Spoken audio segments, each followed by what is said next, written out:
Let's start this hands-on activity with what may be globally the most famous natural hazard of all, and for good reason, earthquakes, and a topic that is a mainstay of earth science and physical geography courses, plate tectonics. This activity will also increase your spatial analysis skills by inviting you to add real-time data to an existing web map. Access the following URL, which will place you in an ArcGIS Online map entitled Most Severe Historical Earthquakes, Last 30 Days Earthquakes, Plate Boundaries, Volcanoes. Here's the link.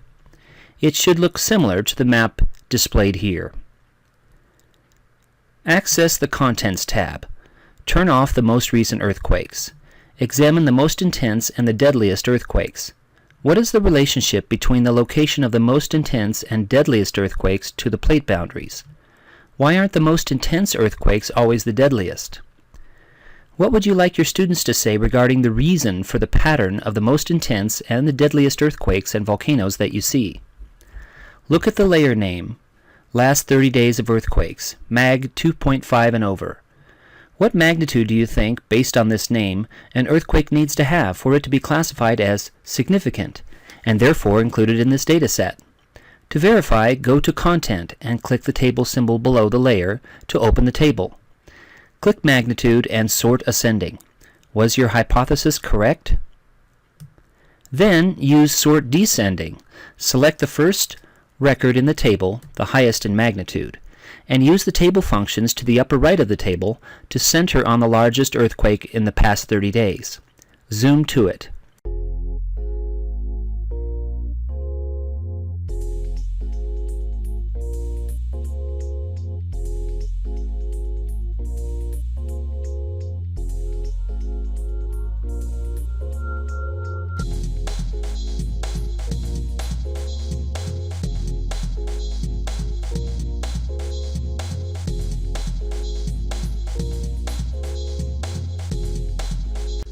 The data is fed from the following page at the USGS. On the right side, notice the past 30 days data feeds, as well as the other data feeds.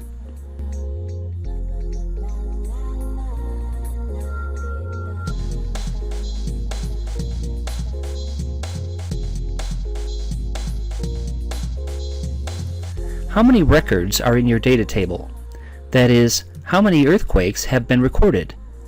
Above the magnitude you indicated earlier, in the past 30 days. Does this number surprise you?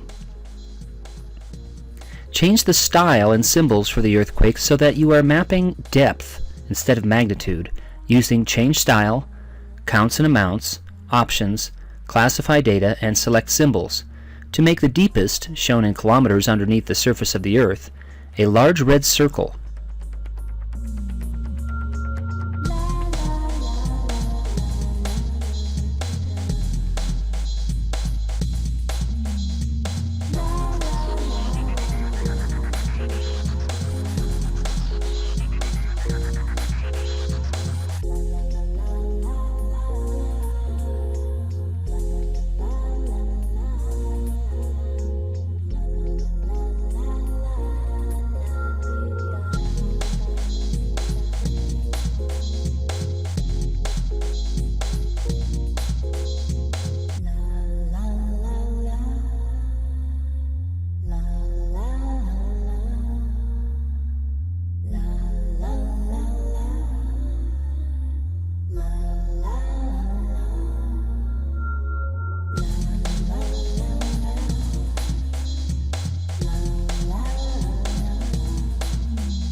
Which type of plate boundary seems to have the deepest earthquakes?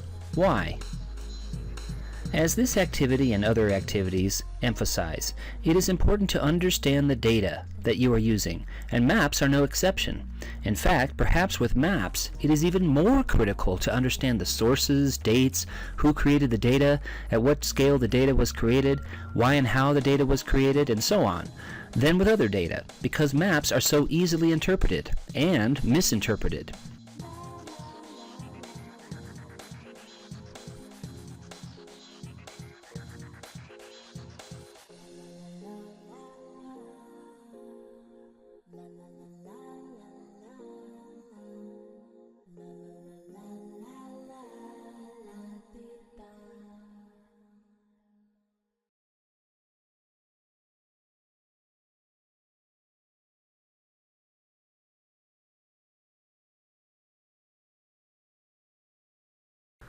On the map, notice the higher frequency of earthquakes in the western USA, particularly at smaller magnitudes. This is a function not of the Earth's greater seismic activity there, but rather because of the fact that the USGS Earthquake Center is located in Golden, Colorado, which is in the western USA. While global earthquakes are transmitted via seismic stations all over the world to satellite images and dishes on the roof of the USGS Earthquake Center, the center can also receive direct seismic signals from regional earthquakes from the western part of North America. Consequently, it also records smaller earthquakes in the data set that it is reporting and that you are mapping and analyzing. Why is knowing this fact about the location where the data were collected important?